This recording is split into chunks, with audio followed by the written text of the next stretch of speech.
Hello, my name is Andrew Keane. Welcome to Keane on America, the daily interview show about the United States.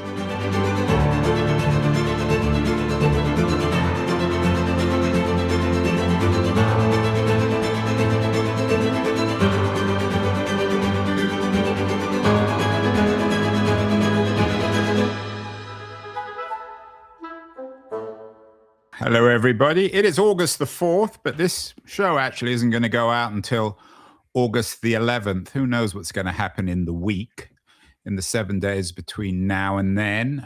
My guest today, though, might have some insight. He writes the obituaries for the New York Times, and he has a new book out, which is out on August the 11th, called Are They Dead Yet? The Art of the Obit. Sam Roberts is a legendary figure in New York, and I'm honored and thrilled that he's on the show today. Sam, any ideas who's going to die in the next 7 days? Not really. We do have about 2,000 advance obituaries ready in case some celebrity or someone of prominence dies. It used to be, of course, that you wanted to have those ready in case someone died on deadline. Deadlines for print publications used to be once or twice a day. Now, of course, with social media and the internet, there's a deadline every minute. It's immediate. So we've got 2,000 ready, and I have to tell you, there are never enough. People always surprise us and presumably surprise themselves, too, by dying unexpectedly. So you're sometimes disappointed when you have a slow week, when not enough people haven't died? Well, sometimes you're disappointed in a funny kind of way, and this sounds terribly cynical, I guess, when you write an advance obit and the person stays alive. I did one on David Rockefeller a long time ago. He finally died, I think, when he was about 101.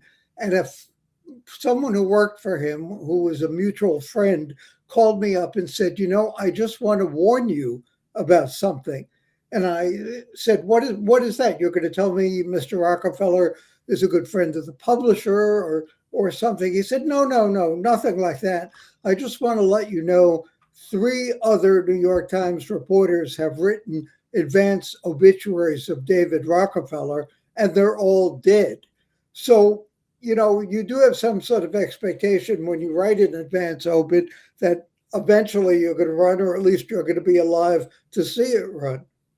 Yeah, you probably have to be careful. You don't want to, you want to be in that bucket of people who die before their subjects. Recently, we did a show with the great film critic David Thompson, who's a neighbor of mine in San Francisco. I'm guessing, I hope he won't die for many years, but when he does, he'll get a New York Times obit. And we talked about his new book, Sudden Flicker of Light, a wonderfully irreverent and controversial history of the movies. He calls it a revisionist history. He's also, of course, the author of one of the best books, the best biographies of Orson Welles, who made Citizen Kane, of course, called Rosebud.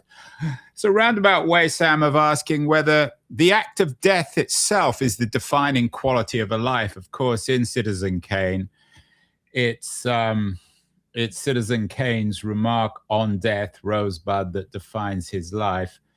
So can one write an obituary before someone dies? Isn't it a bit redundant? Well, if they have lived a fairly full life, you can do that. And usually we do advance obituaries of people who are relatively old. That, definition changes nowadays, of course. But in the book, as I point out, what I look for and not always find is that rosebud moment invoked by Citizen Kane, the epiphany in someone's life that either was an event or was a meeting with someone else or something that changed the arc and the trajectory of their lives and made them ultimately worthy of a New York Times obituary. No one in making the film Citizen Kane, in the film itself, ever figured out what Rosebud was. We see it at the very beginning when he drops that snow globe, which we later learn is emblematic of his innocent childhood in Colorado. And before he was whisked off to be raised by a banker in New York and became a multimillionaire egomaniac. But the people making the film never know. We only see the sled being thrown into the furnace at the end of the film. One of my goals in writing obituaries for the Times is to find a rosebud moment in someone's life. What was it that changed them, that changed their direction, who they met, a teacher, a friend, a neighbor, a colleague who made such an impression that that person was elevated into the stature of someone who, in our subjective way, merits a Times obituary. There's a rumor, Sam, as I'm sure you know, that on the moment of death, our entire life flashes past us, probably, as David Thompson might joke, like a sudden flicker of light. We get the very brief movie of our lives. Do you think that's true? I don't know yet, but I'm skeptical of those last moments. One of the things I point out in the book is there's a chapter on famous last words. I don't believe most people have delivered those words that became famous. The most likely last words are pretty innocuous, like help or get me a drink or something like that. And when you look at books of quotations of the last words, they're usually much more poetic and lyrical and involved and deep than what we really expect someone to say on their deathbed. Similarly, in death, one of the questions I don't ask people when I'm doing an advance obituary, and perhaps should, is what do they think is next? I'm skeptical that every mobster, when I used to work for the Daily News, said that when he was shot, he saw his whole life pass before him. It seems almost too good to be true. But what is next might be an interesting question to ask people, even though it is sort of ineffable. Nobody knows that for sure. Nobody, as far as we know, has come back to tell us. But it would be interesting to know perhaps what people think happens after they die. The obituary is occasioned by the death. But when people say to me, isn't it depressing to write about death? The answer is no, because obituaries are about life, about the lives that people have lived, and death only figures in one sentence in that obituary. I wonder whether it might be, I know the Times is always trying to innovate its business models, whether you talked about being worthy of a New York Times obituary, whether if you guys at the Times who had written these advanced obituaries, you should give these people access to it. Give them, maybe they'd have to pay like subscribers to the Times. You mean beforehand? Yeah, obviously. Well, I mean, once they're dead, I'm not sure they could read it. Probably not, although you never know. If people place those in memoriam notices in the New York Times celebrating someone's birthday in heaven. So I'm not sure just how far a circulation reaches. But the answer is no. We do not let people vet their advance obituaries. Certainly, sometimes I will pass on some biographical material, where they went to college, what their major was, what was the maiden name of their first wife, whatever, just to make sure we get that accurate. But the entire obituary, the entire profile, which looks not into just chronological details or a stenographic record of the person, but an attempt, as Anne Rowe of The Economist wrote, to look into the soul of the person we're writing out about. What was their essence? What made them think the way they did? What made them see the world they did? What were their accomplishments and failures? How did they impact the world and our culture? And why do we bother to remember them or, in effect, immortalize them in a written obituary? I don't think those things should have to be vetted by the people we're writing advance obituaries of. And often, of course, the families are disappointed or object or critical when we include certain things. But our job is not to eulogize them. It's not to write encomiums of them or paid death notices. An obituary is in effect, a news story that is supposed to be reasonably objective. And that, of course, assumes that they have a soul. I don't want to use the T word, but we all know who I'm talking about, the current president of the United States.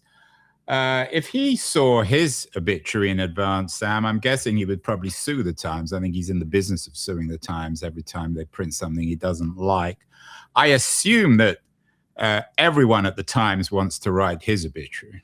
Probably. There is one, of course, already written. I forget exactly who wrote it. I think our White House correspondent. But my guess is that not only would he sue if he saw it in advance, but he would probably say, I don't really care because I'll be dead, which, of course, you and I know, given the ego involved, is probably disingenuous. I am writing an advance obituary about the former mayor of New York, Rudy Giuliani. And boy, is that tough to try and put that life in perspective. An aggressive prosecutor, some would say too aggressive, a mayor who proved New York City was governable, even though a lot of people didn't like the way he governed, and then a sort of bitter apologist for Donald Trump, who gets indicted himself under the same laws that he used to prosecute mobsters. So how do you, in one paragraph in a lead or even a headline, say what this guy was all about and what his impact was? Very difficult challenge. The two biggest challenges I think I face as an obituarist is one, helping to decide who gets an obituary, very subjective judgment. Something like 150,000 people die every day. And as I point in the book, 3 or 4 get published in the New York Times.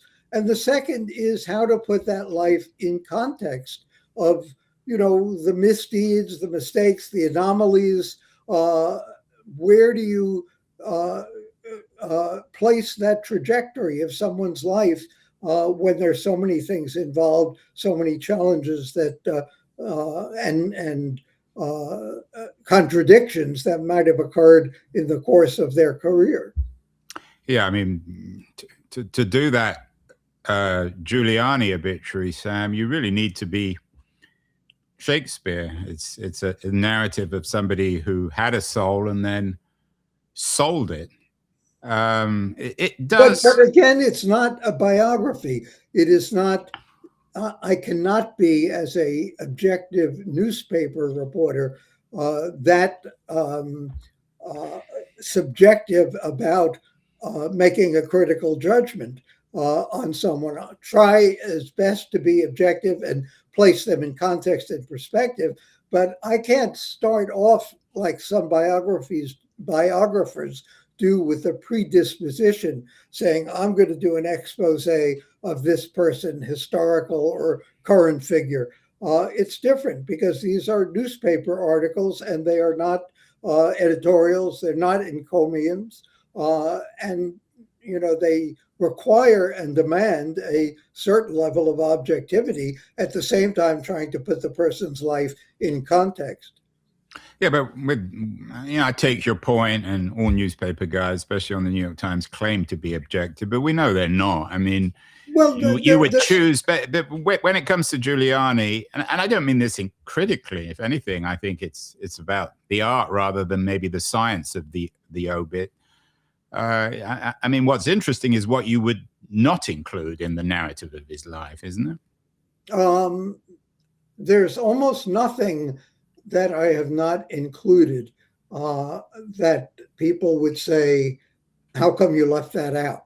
At least as far as I know at this point. Of course, his life isn't over. God knows what else may occur in it. But I've included what I thought were the accomplishments, which were many, and a lot of the flaws, which were many, and just tried to present as fair and full a picture as I possibly could in a limited amount of space without writing a biography, but writing for a newspaper obituary. That's a Uh, challenge. Yeah, no, it's a great challenge and a very intriguing one. Of course, many people's lives after death seem more interesting in some ways than their actual lives. Jeffrey Epstein comes to mind. What kind of obituary did he get in the Times, and what does that gap between when he died and his terrible reputation now? Not that he had a great reputation when he died. What does that tell us about the art of the obit? Well, that's a very good question.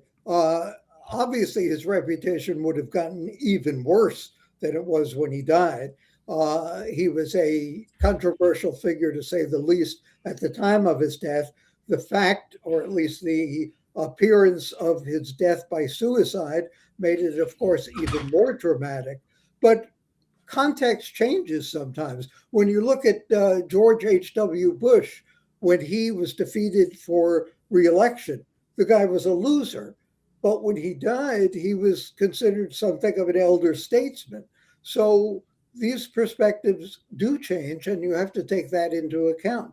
That's one of the great advantages of being able to sit down and assess someone's life, even when there's a limited time to do it. Advance obituaries, as I say in the book, at least give you a little more time to research. When you're doing one on deadline, which I, in a way, prefer because it sort of triggers the adrenaline, uh, you've got to be very, very careful and be as accurate as you possibly can and make judgments that may, in fact, be changed later by a larger perspective or by the time of evaluation by historians.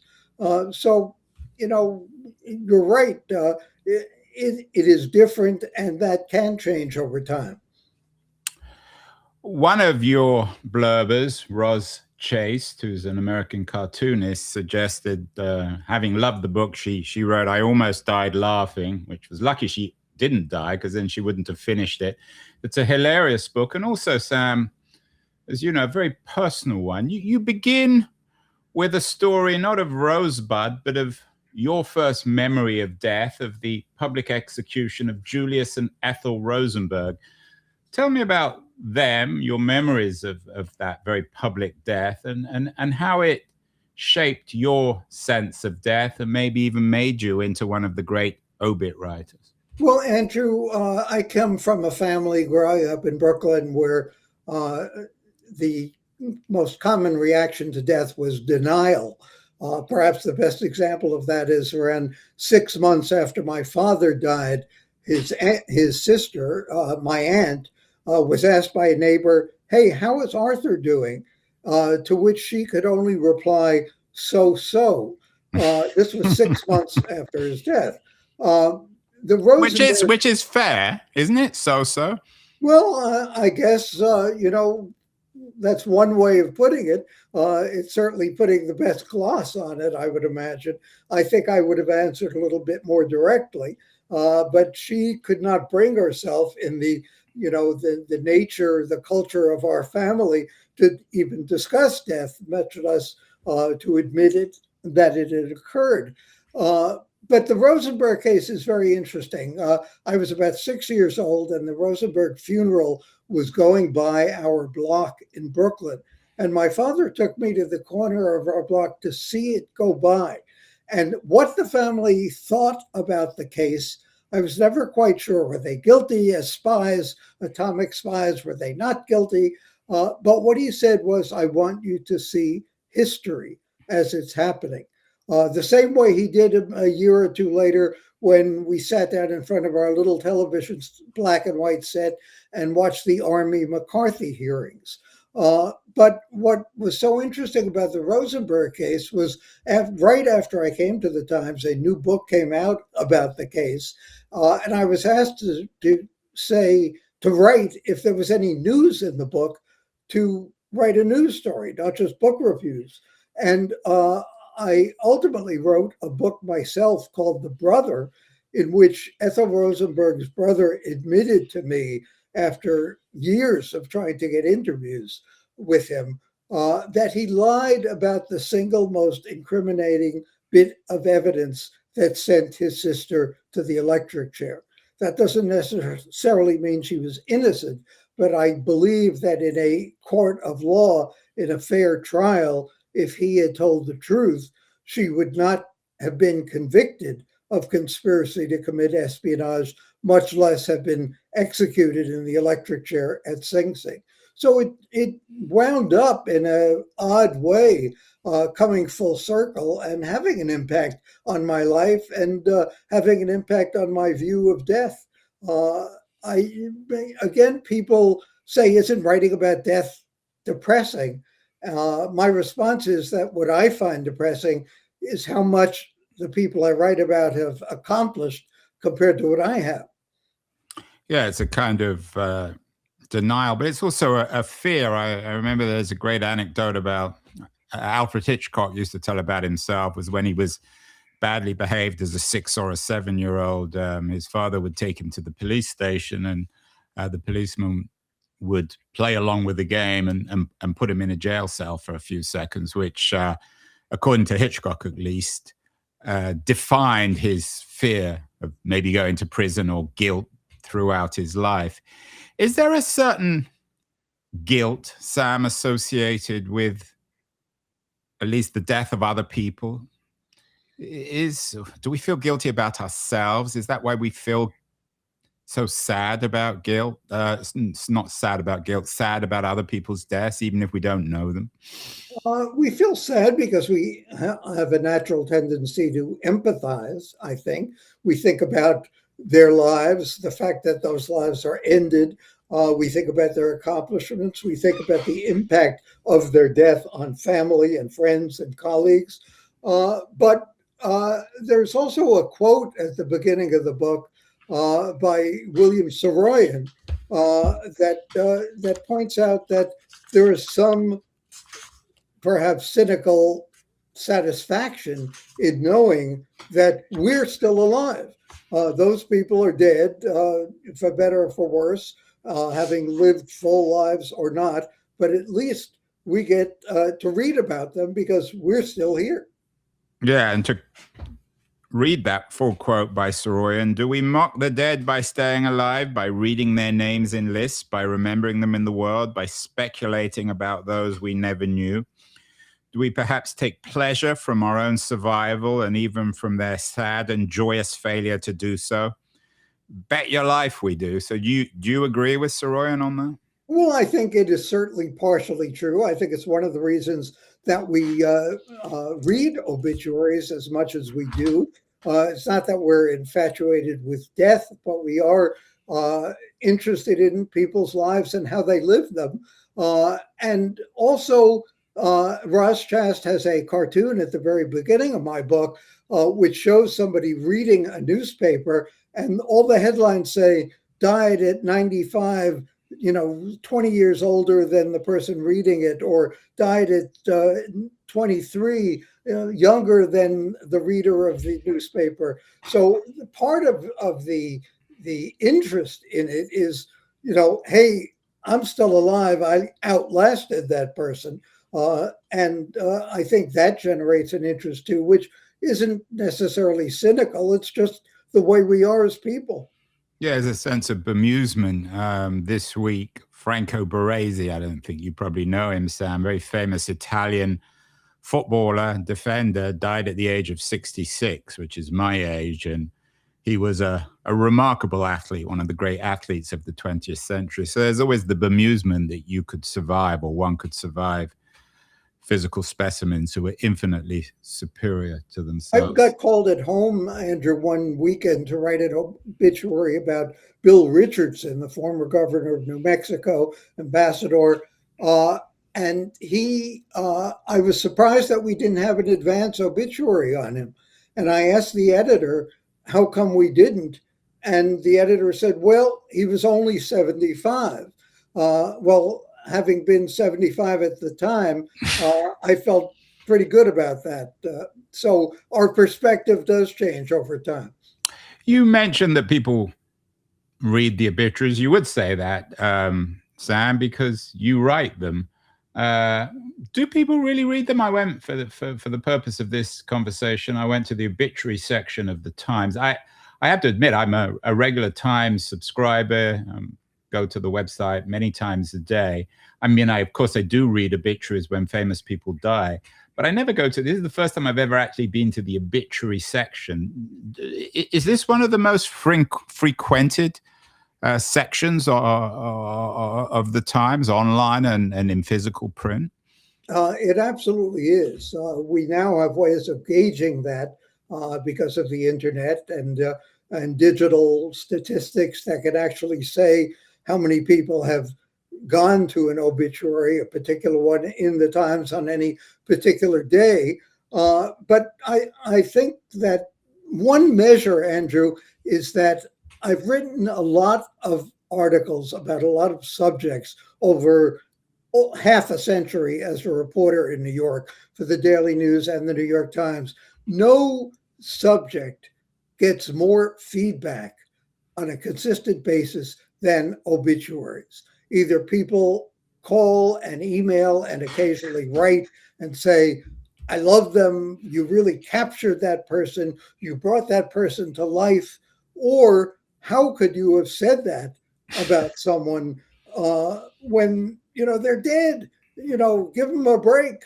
Or sometimes, and this is a factor of the internet in terms of timing, of course, you screwed up. You got their middle name wrong, or you had the brother-in-law come from a different place than he really was born.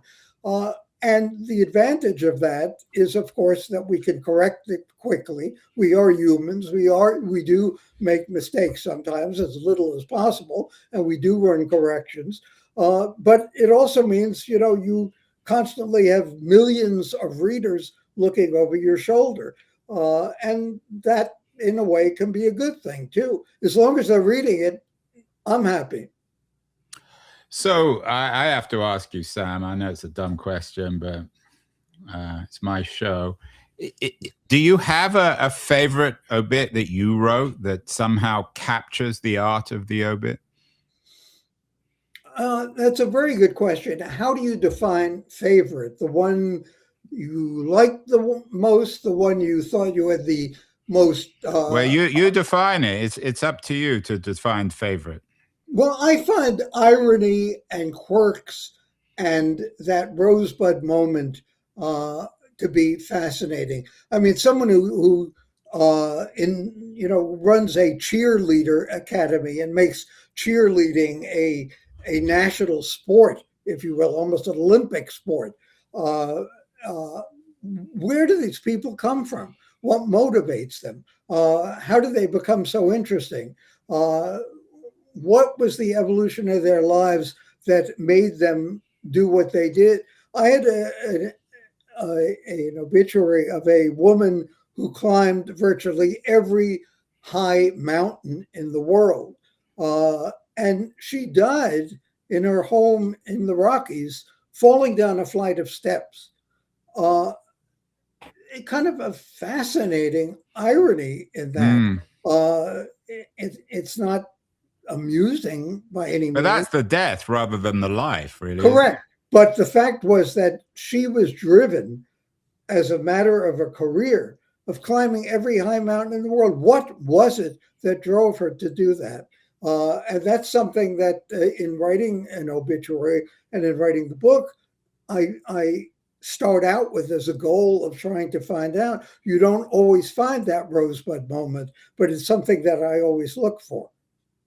And what about one that you wish you could take back? Have you ever made a really serious boo boo, Sam? I mean, of course, especially these days, it can get fixed online. But what's the biggest error you've ever made? I assume. What about the idea of uh, publishing the death of someone who didn't actually die? Was it Twain who talked about the rumors of my death or exaggerated? Greatly exaggerated, exactly. I have never done that, thank goodness. We always try to confirm a death with a member of the family, They could be lying to us, of course, but you could only go so far in making a confirmation that the name of the member of the family is in the second paragraph, because once or twice, frankly, we have been scammed or made a mistake and written about people who had not died and corrected it, needless to say. But you think about someone who said an obituary is once said that no man who has seen his own obit is ever the same again. And perhaps the best example of that, as I point out in the book, is Alfred Nobel. His brother died, and the newspapers mistakenly ran his obit instead.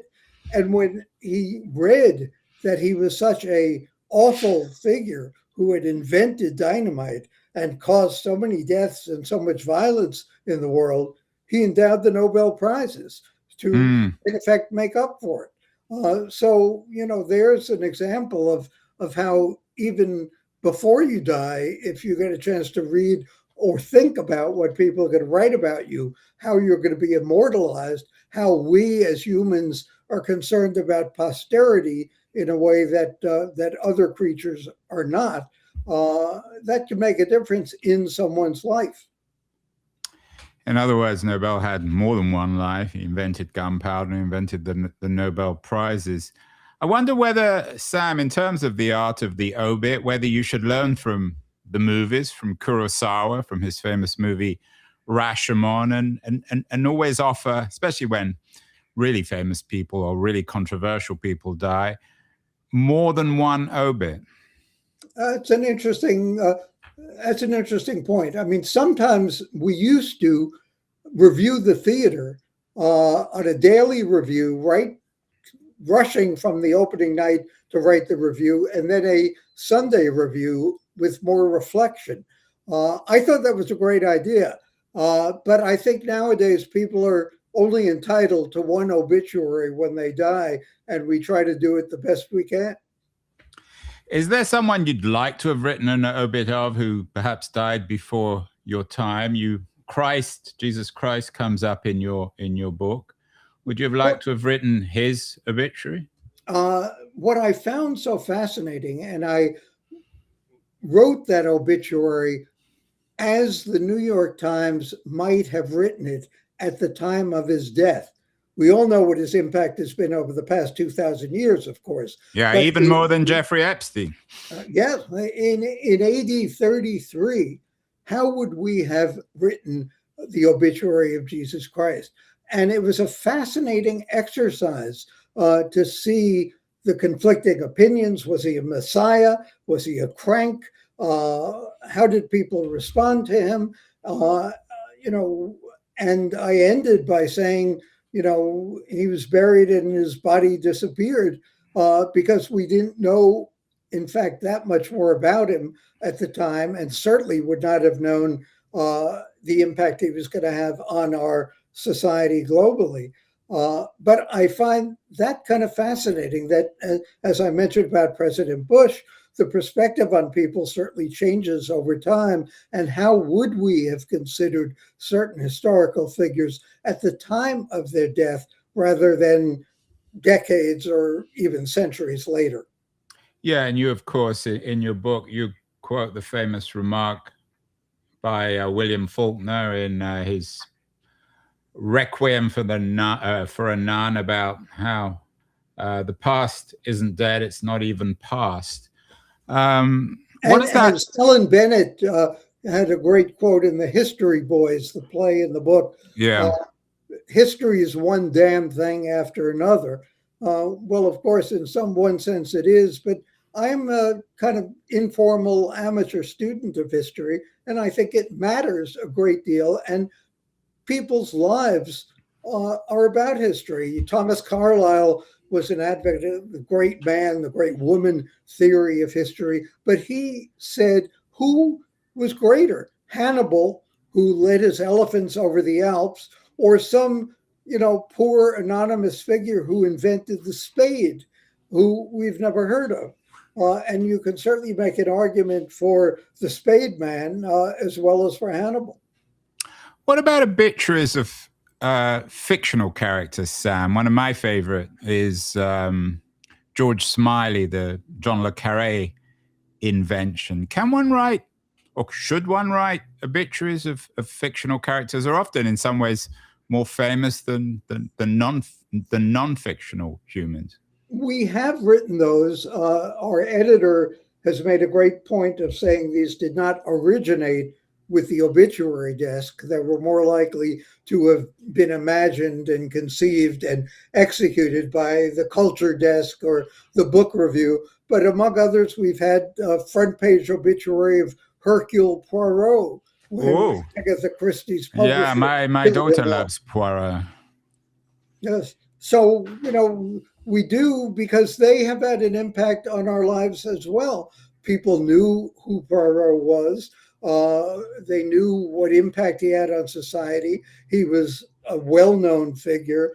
And, tongue in cheek, facetiously a little bit, we thought that his passing, if you will, was worthy of a obituary itself.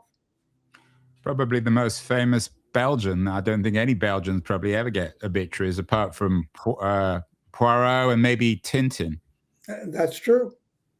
You're not Belgian, Sam. You're from New York, very consummate New Yorker. Worked there all your life, worked for many publications. Now, the top of the heap, the New York Times. New York is always associated, people call it the Big Apple.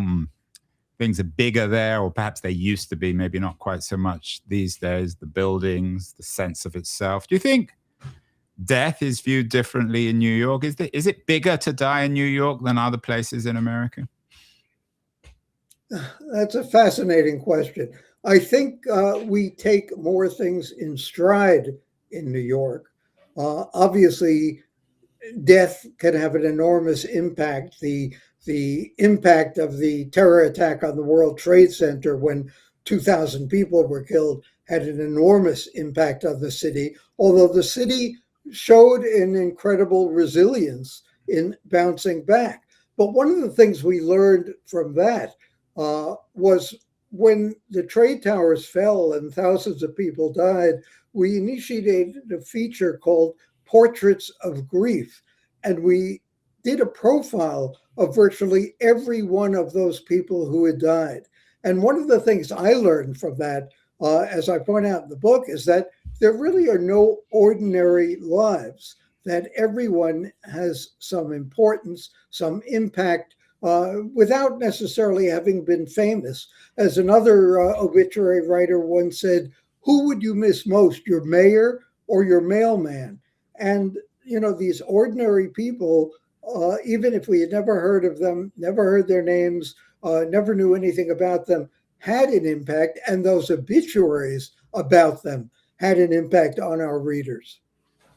Given Rudy Giuliani's financial problems these days, maybe your mailman will also be your mayor. Maybe he'll need to raise some money for all the fines. Who do you compete with, Sam, on the paper? I have to admit, I really like your marriage announcements. They always speak to me of people I didn't know, and I find them very interesting. And I wonder whether maybe the guys at the time should invest more in their birth announcements, although of course you never know about a life when someone's just born. Do you compete with the marriage section? I don't think we compete, certainly not as a matter of staff or space. I think they're two different things. The marriage section, the wedding announcements have gotten much more diverse than they used to be. They used to be, in effect, society pages. Now we try to write about weddings as we do about obituaries. People who are not necessarily getting onto the obituary page because of a set of credentials, but because they're intrinsically interesting, because they've accomplished something, because they've had some kind of impact on our society. And I think that's what makes obituary writing and the book itself certainly so interesting to me. Yeah, I mean, these days, maybe the Times wrote a piece about this, about how people are planning birthdays and weddings. You go away for a week, and it's a bit of an obligation on the part of the guests. I had a friend who killed themselves, who choreograph their own funeral. So I wonder in the future whether the obituary and funerals are going to become, if not celebrations, more showbizy, more sort of influencer-like culture. I think that they can become that. And obviously, when you have dozens of people delivering a eulogy and it's a celebrity death, it has some broader impact like that. And people certainly plan their own funerals. And one of the reasons is, in effect, as Soroyan says at the beginning of the book, uh, they're dead. We're alive, and we want to read about them. And people, unlike lots of other creatures or beings, do care about posterity. And one of the ways of achieving immortality to many people is getting an obituary in the New York Times. Well, it's all been democratized now. Instead of the New York Times, you've got Wikipedia. I checked you out, Sam, on Wikipedia. You don't have a huge entry. Do you compete with Wikipedia? No, I don't think so. Wikipedia is a great source. It is hardly a perfect source. They've done a better and better job of attributing their information, but it's more stenographic, it's more chronological, it's more of a profile that lacks what Ann Rowe, the economist, called the soul, the essence of the person. And that is what we try to capture as best we can, and often on deadline, in a Times obituary and in this book. Finally, Sam, I got to ask you this. I know it's under the beneath the belt question, but you open yourself up to it given the nature of this book. You've outlived Bill Richardson, I think, almost by 10 years. So that's quite an achievement. At some point, like everybody else, you're going to die. What would you like to have written in your obituary? You're going to get one just because you're the obit writer in the Times. So one of your colleagues will feel obliged, I guess. What would you like to see? Well, first of all, Andrew, we are very self-conscious about writing about ourselves. So a lot of New York Times people do not get published obituaries. It was very interesting. I taught a class in biography, obituary as biography, at the Leon Levy Center of Biography at City University, and asked the students, most of these were grad students, to write my obituary. And none of them wrote what I thought was sort of most important. Did they steal from Wikipedia, or did they actually make some No, effort? they did a little bit of personal research, and I think they borrowed from Wikipedia. None of them interviewed me as an advance obituary and said, well, what do you think we should say? But among the things that I thought were interesting is not only that I've written a lot of books and been a reporter in New York for more than half a century, but some of the things that I've revealed as a writer include the fact that David Greenglass admitted he lied about the most incriminating testimony that sent his sister Ethel Rosenberg to the electric chair in a case that was considered the crime of the century and still reverberates, I believe, in echoes of the Cold War. I thought that was something, if not of an accomplishment, then certainly worth noting in an obituary. Well, I'm going to trust, Sam, that you're going to live, or hopefully I will as well. We'll live the next 7 days at least. We can be quite certain that we're talking on August the 4th. If not, I'll call you. Yeah, I will be expecting it. I don't always answer all my calls, but we'll see. But I'm sure you will. Roz Chast said about Sam's wonderful new book that she almost died laughing. I would add that you almost died laughing and crying, because it's in its own way, it's a very funny book, and in its own way, it's a very serious book. It's the art of the obit, and I think what Sam does is combine both the laughter and the seriousness of death in a wonderfully original, New York-y kind of way. So, Sam, congratulations on the book. Andrew, thank you. And the one thing I hope is I won't be reading your obituary very soon. I hope not. I won't be. Hi, this is Andrew again. Thank you so much for listening or watching the show. If you enjoyed it, please subscribe. We're on Substack, YouTube, Apple, Spotify, all the platforms. And I'd be very curious as to your comments as well on what you think of the show, how it can be improved, and the kinds of guests that you would enjoy hearing or listening to in future. Thank you again.